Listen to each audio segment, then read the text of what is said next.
Straight ahead on 12 News, a report on chronic student absences, what it says about local school districts. Plus, cooking up ways to appeal to seniors, how one senior living facility is making improvements in the kitchen. And later, an explanation behind this show of strength at a Brooklyn Park car dealership. 12 News starts right now. Hello, everyone, and thanks for joining us. A report released this week sheds light on the problems that school districts face regarding chronically absent students. According to the report, the Osseo and Robbinsdale school districts are among those facing challenges, and Delane Cleveland joins us now to explain. Delane? Yeah, Mike and Alex, a chronic absence is defined as missing 15 or more days of school. And unlike truancy, where a student would skip school, chronic absenteeism could be the result of things like homelessness, unreliable transportation, or a family crisis. The report used chronic absence data from the 2013-2014 school year. It shows 4% of school districts nationwide hold half of the nation's chronically absent students. Locally, the Osseo and Robbinsdale school districts are two of the districts that have dealt with challenges facing chronically absent students. The Osseo district had more than 14% of students who were considered chronically absent, and in the Robbinsdale district, more than 15.5% of students fell into that category. The report says that nationwide chronic absenteeism disproportionately affected Black, American Indian, Pacific Islander, and Latino students and those with learning disabilities. Experts say it's an issue that matters because it's an early indicator of academic risk and can lead students on a path to dropping out of school. We contacted officials today from the Osseo and Robbinsdale school districts, but nobody was available to go on camera. For a look at the report, you can find a link on our website at 12.tv. Mike and Alex. All right, thank you. A Beacon Academy, a tuition-free public charter school, will finally have a permanent home in Crystal after operating in Maple Grove and before that in Plymouth. Since 2009, Beacon Academy has been using the basement of the Church of the Open Door in Maple Grove. By next fall, the charter school will have a permanent home in Crystal. A $16 million project is underway to remodel and add on to the building where Cornerstone Church used to be. Yes, we have a beautiful facility here, 42,000 square feet, but mind you, it's in the basement of a church. And so, yes, we have a gym, we have an art room, but when we have our own space and we have our name on the building and, you know, kids will feel at home, teachers will feel at home, our community can finally settle in and call it home. Beacon Academy has around 400 students currently, but in Crystal, there will be room to grow to more than 700 students. Metro Transit wants to make some changes to bus routes in the West Metro. One of the ideas would affect Golden Valley. We get more on that from Eric Nelson. Metro Transit is proposing to streamline a key bus route that runs through Golden Valley and St. Louis Park. We do believe it's a positive for Golden Valley. Metro Transit wants to add Route 645, which would speed up the trip to downtown Minneapolis. What a lot of residents are going to find is they're a 5-minute walk from the West End and then an 8-minute ride into downtown Minneapolis. Right now, service is a 24-minute ride into Minneapolis. The West End is a bustling spot these days, with plenty of thriving business. There's so many office buildings going up. Better bus service would certainly be embraced by residents. There's 12,000 jobs that are going to be here that are within the target range of who we want to reach. According to Metro Transit, Route 645 would also give bus riders even more options. Take that a step further. If you're in the area, if you're in Golden Valley, if you're in the West End, and you want to get to St. Paul, take this bus down, grab one of the trains into the Green Line, grab one of our other routes, you're going to be there quick. In Golden Valley, I'm Eric Nelson, Channel 12 News. Metro Transit is having an open house Saturday at the Icon Showplace Theater in St. Louis Park to discuss the route changes. This winter, get ready for new parking rules in Golden Valley. Starting November 1st through March 31st, no on-street parking will be allowed from 2 a.m. to 6 a.m. On-street parking had not been allowed between midnight and 6 a.m. The city felt the change balances out the inconvenience for residents with the need for plow crews to fully clear the streets. 2 council members, however, voted against the new rules. Jody Clausen felt the city should adopt rules it had several years ago when the city banned parking when 2 inches or more of snow fell. Back in 2013, Golden Valley encouraged residents to conserve water. Now consumption levels have decreased to the point where the city needs a rate increase to make up for the lack of water usage. A proposed 10-cent hike per 1,000 gallons used will help pay for construction of an emergency water supply system. The city says all the rainfall the last 2 years has residents using less water, but the city relies on consumption to pay for its infrastructure needs. The Golden Valley City Council will vote whether to give final approval to the 10-cent rate hike at its September 20th meeting. A big remodeling project is in the works for Ridgedale Library. County officials say the building has not been updated in 17 years and is no longer efficient. They hope the refurbishment will improve staff efficiency and give patrons more access to services. Work could begin next year at a cost of more than $7 million. The county board must still give final approval. An opportunity to learn all about trees is coming up in Maple Grove. The city received a $30,000 grant from the DNR that will pay for University of Minnesota instructors to teach a class on everything from pruning to planting. It takes place Tuesday, September 13th from 9 to 4 p.m. at the Public Works Building. Experts say trees help in ways that you might not think about. They make the city look beautiful, but they also help with stormwater.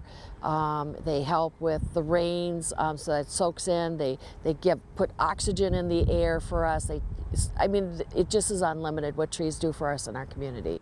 The grant will also help fund a tree planting along Weaver Lake Road on Saturday, September 17th. To sign up for the class or to volunteer to plant trees, you can go to mntreesource.com. Coming up, how a Brooklyn Center's senior living complex is cooking up ways to appeal to new residents. Then later in sports, small school power Breck takes on Wayzata in a good girls tennis matchup. But first, a chance for more rain on Friday.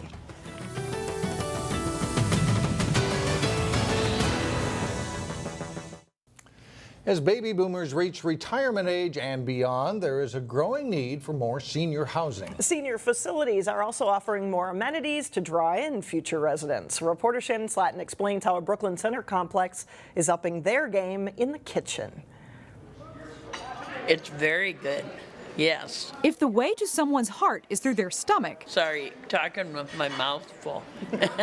These Brooklyn Center residents have a new place to love. My compliments to the chef. I'm going to grill mark these sides here. Chef Don Ram is one of the reasons why mealtime is highly anticipated at Earle Terrace. I'm going to prepare a grilled flank steak today. Fare that you would expect to see at a downtown restaurant is prepared and served daily. It's well balanced. I like to provide comfort food and just good food done right.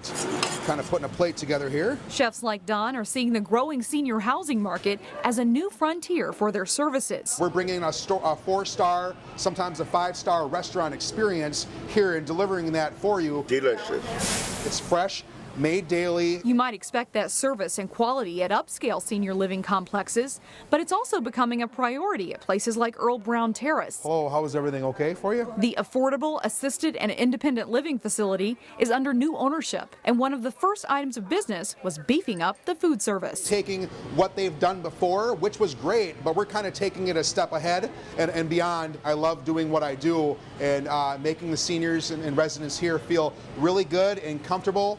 And putting a smile on their face every day is something to look forward to. The residents know who butters their bread. We got the ace. I create all my dishes with love. And they seem just as proud of him as they do of what's for dinner. Don's an excellent cook. We got to keep the guy.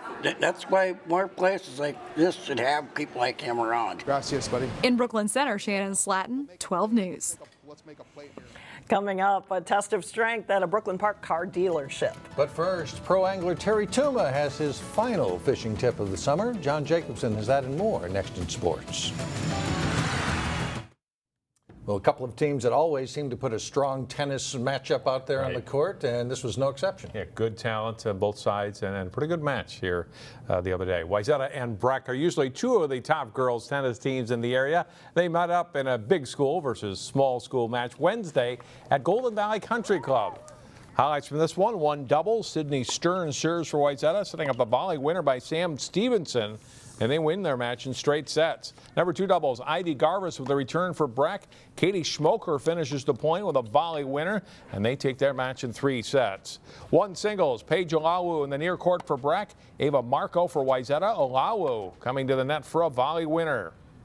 Later in that same match, Marco's serving. She'll bang the cross-court forehand winner, and she wins in straight sets. 2 singles, Josie Fernandez for Breck, Emily Reisman for Wayzata. Fernandez with a forehand winner, and she wins her match. At 3 singles, Breck's Sophia Marta steps up and gets the backhand winner for a point. This match is hard fought, and Wayzata's Jasmine Brewer punches the backhander into the corner for a winner. She wins her match in 3 sets, and Wayzata takes the match overall by a score of 5-2. With school now in session, local football teams are into regular routines as they get set for week 2 of the season. In the West Metro District South Division, Maple Grove is at Hopkins as both teams shoot for a 2-0 start. Wayzata plays at Shakopee. In the West Metro North, Osseo has its home opener against Andover. It's Champlain Park's home opener as well as they host Centennial. And Tutino Grace is home against Anoka. In the Suburban District, Cooper hosts Benilde St. Margaret's. That's a game you can see live on Channel 12 and 799 and also online at 12.tv. Armstrong is at St. Louis Park, and Park Center takes on the team that beat them in their section final last season, Spring Lake Park. In the Twin City District, Brooklyn Center hosts last year's Class A runner-up Minneapolis North. Breck is home against Concordia Academy, and Providence is at St. Croix Lutheran, and West Lutheran plays at Leroy Ostrander. Just 1 game is in the books in the football season, but it's still fun to see how the rankings look. Tutino Grace moves to the top of the Class 6A poll after knocking off Eden Prairie in the season opener last week. Lakeville North is second with Maple Grove third. Eden Prairie and Blaine round out the top 5, followed by Rosemont, Centennial, and Cretin, Burnsville, and Edina. Osseo, Hopkins, and Wayzata also received votes. Park Center and Cooper received votes but didn't crack the top 10 in Class 5A, while Benilde St. Margaret's is ranked 5th in Class 4A. The end of summer and early fall is a great time to catch fish. Jerry Tuma tells us more in his final Channel 12 fishing tip of the season. Fishing for fall walleyes can be unbelievably successful. In other words, just hot fishing, if you will. Looking for deep water fish, that's usually going to be one of the better locations. And deep water fish is going to be, it can be rock piles, it can deep break lines, deep points, anything that's going to hold these fish into those deep water areas. Food is a big factor. We have to understand that, as we talked in the past, but where you're going to find food, you're going to find these walleyes. They're very, very aggressive most of that fall pattern. When you're talking aggressive fish, you want to use heavier jigs to get that bait down to that water column where those fish are at, and then many times using just plastic. You don't necessarily need to use live bait. Just plastics are going to be very, very productive. And then vary your jigging action. When you're using plastics, what you have to understand though, because of the size of the plastic, the width of the plastic, it's going to provide more buoyancy. So therefore then you're going to have to go to a heavier jig. When you go to a larger jig, make sure that you have a wide hook gap, that you can really set the hook in that walleye. As soon as you feel a tap, set it immediately. This is the last tip of the open water segment that we've done on Channel 12. We'll be back on the air, of course, in December, talking about new ways of catching all species of fish in the wintertime. Always remember, fishing is nothing more than a privilege to all of us. Practice catch and release, and we'll see you right back here on Channel 12 in December. Thanks, Terry, and it'll be very cold. Yeah, I don't want to hear it. I like Terry, but no. Thanks, John. In Local Vote 2016, we hear from 2 candidates running for state Senate. Democrat Chris Eaton is the incumbent in Senate District 40 that covers part of Brooklyn Park and all of Brooklyn Center, and she faces Republican challenger Robert Marvin, who has run previously for Brooklyn Center City Council. Hi, I'm Senator Chris Eaton. It has been an honor to represent you, and I ask for your support for another term. In the past 4 years, we've stabilized the state budget. This is evidenced by our 3rd budget surplus in a row this year. We passed marriage equality and raised the minimum wage. We funded education, mental health care, and restored local government aid to keep property taxes down. Steve's Law passed, along with other bills, to combat the opioid epidemic. The Equity Subcommittee provided $35 million million in grants to ease disparities and poverty in our community. I have listened to your concerns, and I want to keep fighting for you. I ask for your vote on November 8th. Hi, my name is Robert Marvin. My wife Molly Marvin and I have lived here for 20 years and raised 3 sons. Our city has one of the highest tax rates in the entire state of Minnesota. Our people can't afford to have a senator that votes for every tax increase that comes along or hijacks bonding bills for important things like roads and bridges for a boondoggle like Southwest Light Rail. We need moral leadership as well. We need to protect the unborn, keep boys out of the girls' bathrooms and shower areas, and we need to promote high school graduation rates, families, and reduce youth crime. I'm running for Senate because I care about this community, and I know you care too. You know we can do better. Please check marvinforsenate.com for more information and ask for your support this campaign season and for your vote this November. Thank you. Friday on 12 News, we'll take a look at another Senate district. It's a race to replace State Senator Terry Bonoff in Senate District 44. Well, still ahead, car salespeople working on their muscles. Why, it's kind of like boot camp over at this Brooklyn Park car dealership. We'll be right back.